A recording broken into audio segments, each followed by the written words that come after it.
I'm a 36-year-old businessman.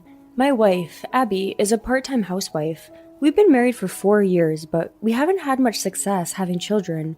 We seem to have hit a rough patch. Lately, Abby's been leaving the house a lot, saying she's going on a trip with her friends. At first, it seemed like a great idea for her to get out and relax with her friends. Or so I thought. During that time, I could do whatever I wanted without worrying about her getting upset. I thought it was best for us to spend some time apart. But she started going on more and more trips. It was when she started going on a trip every month, when I remembered starting to feel a little bit suspicious. She said it was just a carefree trip with one of her girlfriends, but every time before going on a trip, she'd go out and buy new clothes, and her makeup was on another level than when she would be going out with me. It was around that time when she started to avoid me having intimate moments. I started to think she was cheating. I looked up a lot of things on the internet. I tried looking at her phone. There wasn't even a lock on it, but there wasn't even a single strange call or message. Come to think of it, she always leaves her phone there. Incidentally, I looked at some of the messages between her and her friends. It's then that I realized something strange. She didn't talk about her trips with any of her friends. I got even more suspicious. I secretly asked a detective agency to investigate her. She would always tell the date of her trip beforehand, so I asked them to investigate her while on her trip. Of course, my intuition was right. She told me she was going to a hot spring a little further away. Well, she really did go on the trip. Where she was going also wasn't a lie. But who she went with? Of course, it was a man. I got a call from the detective agent telling me. I knew I was right, but it was still shocking. Everything turned dark in front of me. I sat down on the living room sofa and spaced off. It seemed like one thing after another. I heard Abby's excited voice over the phone while on her trip. It isn't always like that, but for some reason on that day, maybe Abby felt something was off. Or maybe it was just a coincidence, but I couldn't help but pick up the phone when she called. We got to the hotel just a little bit ago. First thing I did was go straight into the hot spring. It's large and amazing. I heard it was great for giving you beautiful skin, but it really did make my skin super smooth and soft. It was so nice. Abby was chatting away happily and more cheerful than normal. I just kept saying, "Oh really? That's great," as she spoke. Right now, Nakai is getting ready to cook for us, like extremely fresh fish from the area. There's even a huge crab. Oh really? That's awesome. You do love crabs. Yes, I do. I'm so excited because they're going to be so delicious. Yeah, I'll take a picture of the food and send them to you, okay? Don't waste your time sending them to me. Just have fun. Don't worry about me. To the Abby who was cheating on me with her secret lover, I couldn't help but feel indifferent. Thank you, but what's with that reply? Don't you have something better to say than that? She said. Even though I knew about them cheating, I thought I could be nice about it, but if they found out I knew this way, I wouldn't be able to hold it against her, so I recomposed myself and made an excuse. I'm sorry, I think I just might be tired from work. I know doing all the housework is very difficult, so relax and take your time coming home, I said to her. That seemed to cheer her up. Yeah, thank you. I'll buy you lots of souvenirs. You better look forward to it, she said cheerfully as she hung up the phone. While I was doing that, the detective agency had finally arrived at the hot spring Abby had went to. There were pictures of them lovingly holding hands and walking through the streets. There were even pictures of them kissing in the streets that they took and sent to me. They even recorded their conversation. Her lover's name was Steve. I found out he worked at the same company as Abby. I also found out he was single and younger than Abby. I had the detective agency write up a report, and I started preparing for divorce. When I learned the truth, it was shocking at first, but I was also quicker at recovering than I expected. Now, I no longer have feelings for Abby whatsoever. She could get remarried to Steve or do whatever she wanted for all I cared. I prepared the divorce paper, wrote my name, and signed them. For witnesses, I asked my 2 brothers to do it. All I need was Abby's signature, and the divorce would be final. It doesn't matter how much she refuses or says she doesn't want to break up. I have proof, pictures, and even voice recordings. She couldn't talk her way out of it, even if she tried. So then, Abby came home 2 days later. She must have had a lot of fun with her lover boy. After that, maybe because of the guilt, when she came back from her trip, she talked even more than usual about how amazing the hot spring was, about the scenery, about the souvenirs. She just kept talking until I told her I had enough. I was so sick and tired of it all, so I just kept saying, yeah. This, of course, pissed Abby off. I was a little surprised. She had never gotten angry like that before. What happened? Why do you always have to act like that when I try to talk to you? You don't like I went on the trip? Every year you go on a company trip, don't you? You get to go out, don't you? This was an angry side of her I'd never seen before. I'm sorry, that wasn't my intention. It's just that you always talk about the same things. I'm just a little tired of it. I said too much, but I had bottled it all up. She replied with a furious look on her face. I'm sorry for always talking about the same things. I can't continue to be with you. Actually, why don't we just break up? My ears hurt as she screamed at me. I couldn't believe she brought up divorce first. I was so thankful. It made me laugh hysterically on the inside.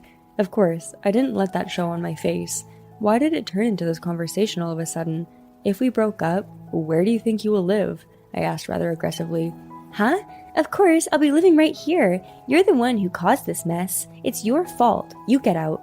Abby kept coming after me. I thought for a bit and I decided to give up for now. I'm sorry, I can't just leave here. I will also have nowhere to live. Why don't we talk about this after we've calmed down? I said humbly. I'm sure Abby thought she had won. This calmed her down a little bit. After this, I want you to listen to me carefully, she said while leaving the living room. I hated being controlled by my emotions like this. I decided to protect myself. I asked the detective agency to investigate a little more. In particular, I decided to get a background check on Abby and Steve. After that one fight, even at work, those two seemed to be flirting without a care in the world.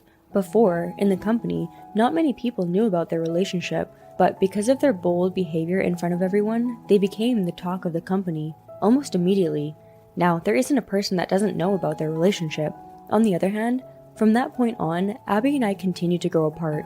Nights that Abby wouldn't come home increased. Surely, she's enjoying her time with Steve, but I, of course, soon stopped caring at all. I couldn't help but look forward to Abby's reaction when I confronted her with the evidence and the freedom of finally being divorced. Finally, the day came. I had come home first and was watching TV. Suddenly, when Abby came home, she came to me saying, "Let's break up." Huh? What are you saying all of a sudden? I pretended to be surprised, and Abby said, "You don't even treat me like your wife anymore, do you? Even if we stay together, it won't be good for either of us. It's that attitude of yours. That's why I can't stand you. Make sure to give me lots of alimony," she said. I did my best to look as sad as possible. It hurts for you to say stuff like that. I will be transferring to an overseas branch soon. I wanted you to come with me. I announced the secret I had been keeping until now. When I did, Abby seemed to be interested. Overseas? Where? She asked me. A branch office in Singapore, I answered her. She snickered at me, as if I was stupid. Only because they can't use you here at the main office. You're being demoted to a branch office. If it was a branch office in America or England, it would be different. Singapore is just a demotion. Abby's expression had turned extremely ugly. Well, I'm a chief right now, but I'll be promoted to a branch manager after going to Singapore, with a higher salary too. But this isn't something I was planning to tell you. Because your sense of priorities are messed up, it can't be helped you're being demoted. I can't go together with you. Go by yourself. Oh, before that, please divorce me. So I'll leave the paperwork up to you. And then she returned to her room. After that, I started to get ready for the big move. I had already gathered plenty of evidence. Even if we get divorced, I should have the upper hand. I took the next day off and began gathering the things I bought, like household items, clothes, etc., and sending them to my parents' house for the time being. Collected all of my bank books and papers and moved to my parents' house. That night, just as expected, I got a phone call from Abby. Hey, what do you think you're doing? The house is completely empty. What the heck happened? She screamed knowingly over the phone. Well, you want to divorce me, right? That house's lease is in my name, and since we are getting divorced, I don't need it anymore, so I terminated the lease. I moved out everything I bought. I did exactly what you wanted. Are you happy now? I told her. Abby was silent for a moment. But my clothes are even gone. Where did you hide them? No way. You didn't go off and sell them, did you? She asked me so. I answered her straightforwardly. No, I sent your clothes to that place. I saved you some time. I'm nice, aren't I? I couldn't stop smiling while telling her. I'm glad it was over the phone. Abby didn't seem to understand what I meant. What? You sent them to my parents' house? If you did, my parents are going to be super surprised. I have to give them a call and let them know, she said without thinking. No, I didn't send them to your parents' house, I said to her. Where did you send them then? She angrily asked me. There. Who was it that you said again? Steve, was it? I sent to over there, I told her. Abby stopped screaming immediately. I could tell over the phone that she was panicking. Huh? Steve? Who is Steve? I don't know anyone named Steve. She seemed stunned, but it was too late. In a low voice, I told her, You know, are you trying to make me out for a fool? You think I don't know what's going on? You were cheating on me with that Steve guy.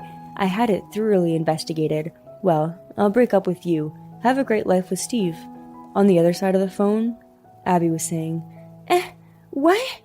Huh? Sort of things was all she could say.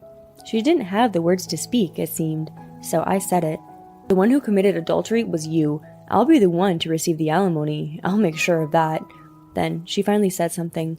What? Wait, you're wrong. Let me explain. She was bawling and pleading desperately, but I ignored her and hung up the phone. I felt so refreshed. After that, I haven't seen either Abby or Steve since. My lawyer handled all the proceedings for me. I can't say how much, but I was able to receive alimony from both of them, and through the lawyer, they got Abby to sign and send the divorce papers. I submitted them immediately and returned to life as a single man. I visited my parents-in-law myself and told them directly. They were shocked, but they apologized to me. That isn't our daughter, he told me, not to hold back in prosecuting her. She couldn't stay in our house, and she couldn't return to her parents' house, so she was forced to marry Steve, but Steve still planned to play around. He blamed Abby for having to pay alimony. They continued fighting over it until they eventually broke up.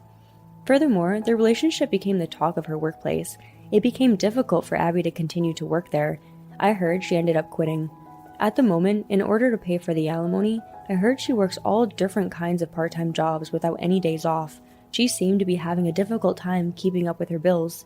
I also heard she has lost a lot of weight and looks 10 years older. I think she did it to herself.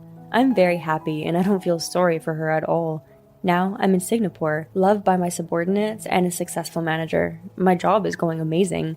I don't think I can get married again though. I learned marriage isn't everything. I'm very happy with my current life. I think I want to continue to live happy and free from here on out.